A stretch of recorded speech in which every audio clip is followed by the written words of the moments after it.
قبل ما ابدا بالسمك وتتبيل السمك، في شغله بدي احكي لكم اياها. السمك دائما في هذا الطبق بنقلى قلي، ونفس زيت القلي السمك نفس قلي او زيت السمك بنطبخ فيه المطبق.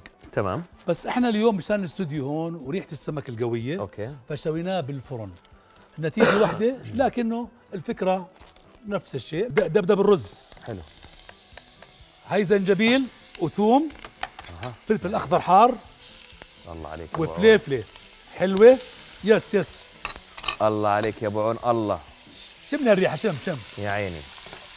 اللهم اني صائم، يا عيني. اللهم اني صائم. ابهار السمك هون 2 ابهار السمك من الريحان، شويه كركم، لومي، ورق غار، شويه كمون، حب لومي لومي يا عبد الله، لومي، ملح شكرا، فلفل، بندوره. يا عيني يا عيني القطايف.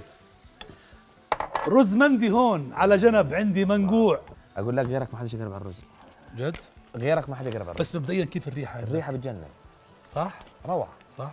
والله روعه. والله حسيت، والله حسيت. طيب الان بدنا نضيف الشبت،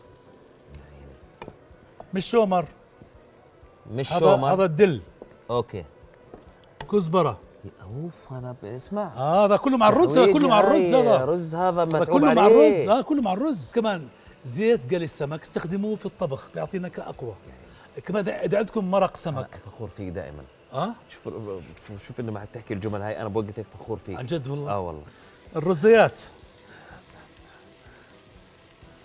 اللي يختلط كل النكهات مع بعضها، لانه بدنا نعطي هسه مرق السمك اذا كان موجود عندي او يا سلام يا سلام. بالضبط بالضبط. يا سلام. السمك طبعا طازه ذبح اليوم. بسم الله الرحمن الرحيم. شايف هي شايف السمك طلع سمك طازه. هي من المنظر. هي شايف سمك طازه والله. ايوه هذا بلعت. هي يا سلام. يا سلام. الله الله. هي هدنا. الله اهدي يا الله. ما أذكر ريحة يا جماعة ريحة يا جماعة، ريحة يا اخوان. التتبيل، البهار اللي حطه، الاعشاب اللي حطها، اللومي، ورق الغار، التجانس اللي موجود مع رز مندي، اشي خيال. كله بدنا نسوي له تتبيله.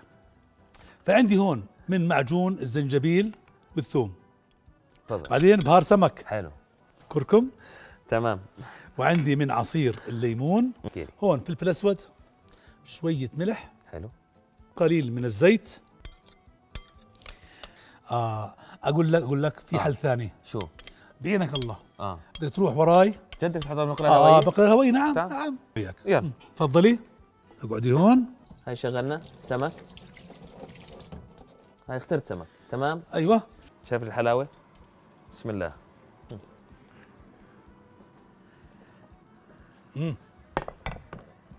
صفتهن يا ابو عون. وفي عندي معلومة هامة للسادة المتصلين او اللي راح نتصل معاهم. يعني اليوم